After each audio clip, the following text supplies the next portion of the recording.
The picture, I think, is quite clear, the metaphor. That praise is formed, the gate of praise is formed in giving thanks in the middle of difficulty. It's the fact that there's conflict in thought, conflict in experience, and it's in those moments we actually give an offering of thanksgiving, of praise to God. When things are not working well, that's when the gate is actually formed. And the verse I was going to mention, Psalms 87, says, where God is comparing, he says, he loves the gates of Zion more than all the other dwelling places of Israel. So he likens a gate to a dwelling place, which is an odd metaphor until we remember in Scripture, Psalms 22, verse 3, that he inhabits the praises of his people. So gates are formed, pearls are formed through irritation and giving praise in the middle of difficulty. I know that when my dad died, we had our whole family there in the home for a number of days, 24/7. We were there with him. I don't remember, 20, 30 of us were there. And we would just stay there with him. We'd sing and pray together, and then he went home to be with the Lord. And we stood around his bed and we made a covenant together that his mantle in worship was so strong and such a huge part of his life that we made an agreement together that we would commit the rest of our life to each of us individually carry that assignment to be primarily worshipers. And mental health was giving thanks to everything. Any area of our life for which we have no hope is under the influence of a lie. Every thought that we have either comes from hope or hopelessness.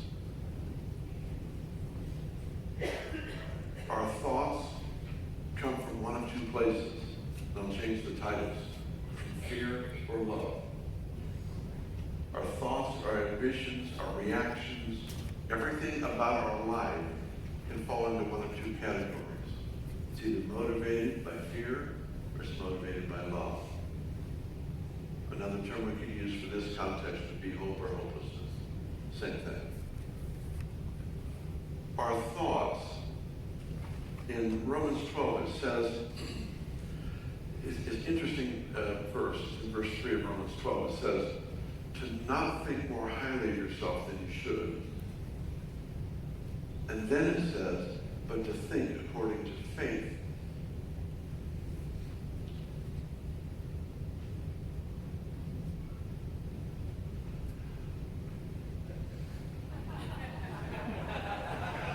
Which explains why many people have such low self-esteem. It's because they're thinking according to their faith instead of faith.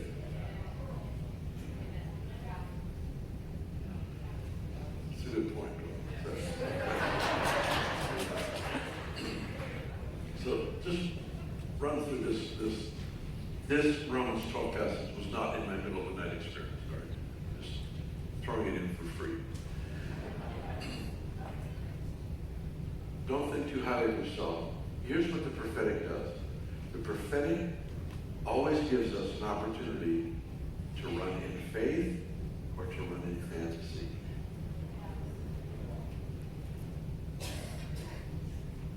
Faith or fantasy. Fantasy is thinking higher of ourselves out of the context of what God has said. And you can tell the difference. Thoughts of faith and thoughts of fantasy. Fantasy, I'm always at the center of my story. I'm always the hero of my story. Faith, God is always at the center of whatever's about to happen. You can't think too highly of yourself if you do it according to faith, because it will always be God dependent. In the health and the well-being of my own personal walk with Jesus. believe in the sovereignty of God. I don't ever want to do anything in violation of God's sovereignty. But I personally think we sometimes get it really fouled up. We hide under the sovereignty of God so we can blame him for what doesn't happen.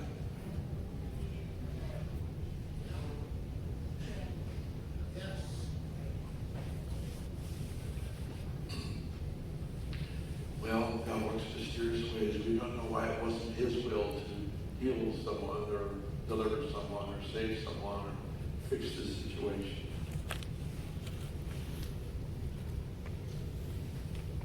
Let me push on this just for a few more minutes, then we'll wrap this up.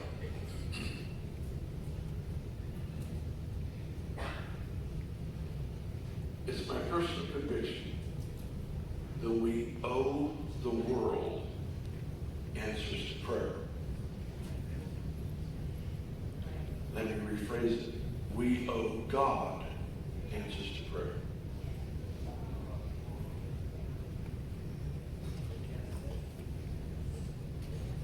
Yeah, no, he's the one who answers.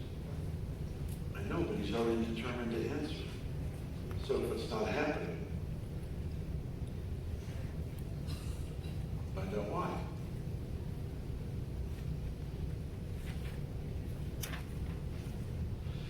All right, that went over well.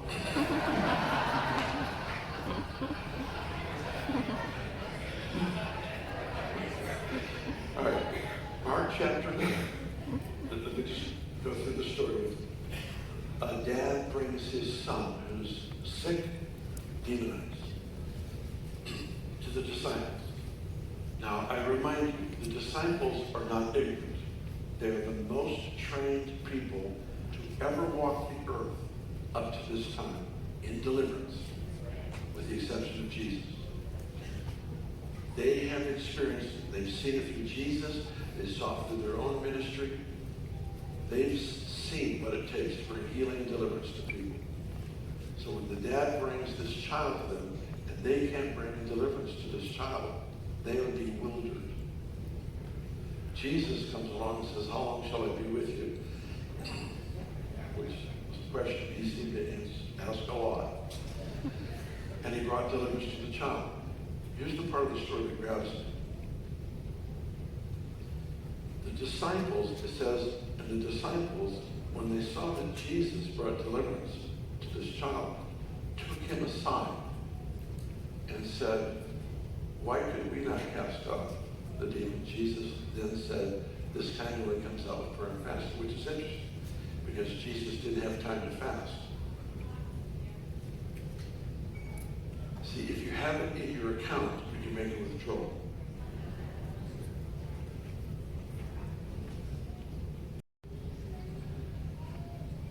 You will ask the Father in my name, whatever you ask for will be done for you.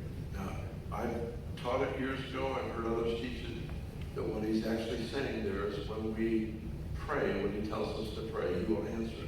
There is truth in that.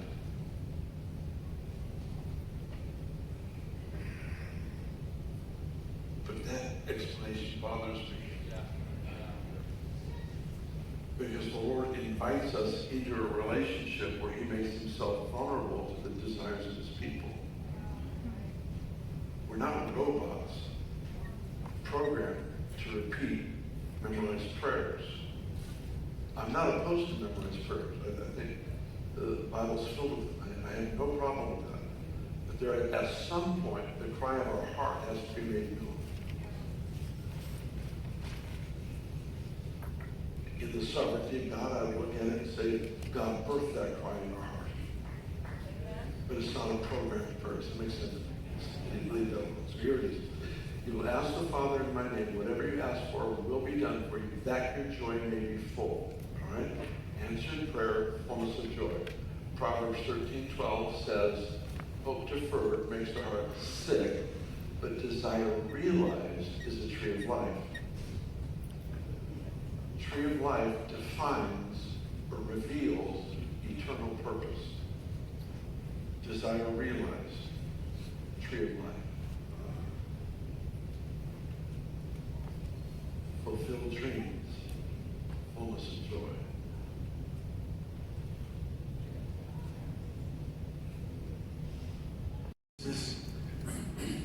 God, wow, come out. How did God create the worlds? He created through his voice. He spoke. So when I pray for somebody that's missing something, I ask, Lord, let all things be made new. I now speak to new brain cells and call them into being, call them to form now, or the cartilage in the knee. That's my approach to praying for any kind of creative miracle. And I try to join my voice with his to bring about the release of something new. And that's the only way I know to pray for things in this nature.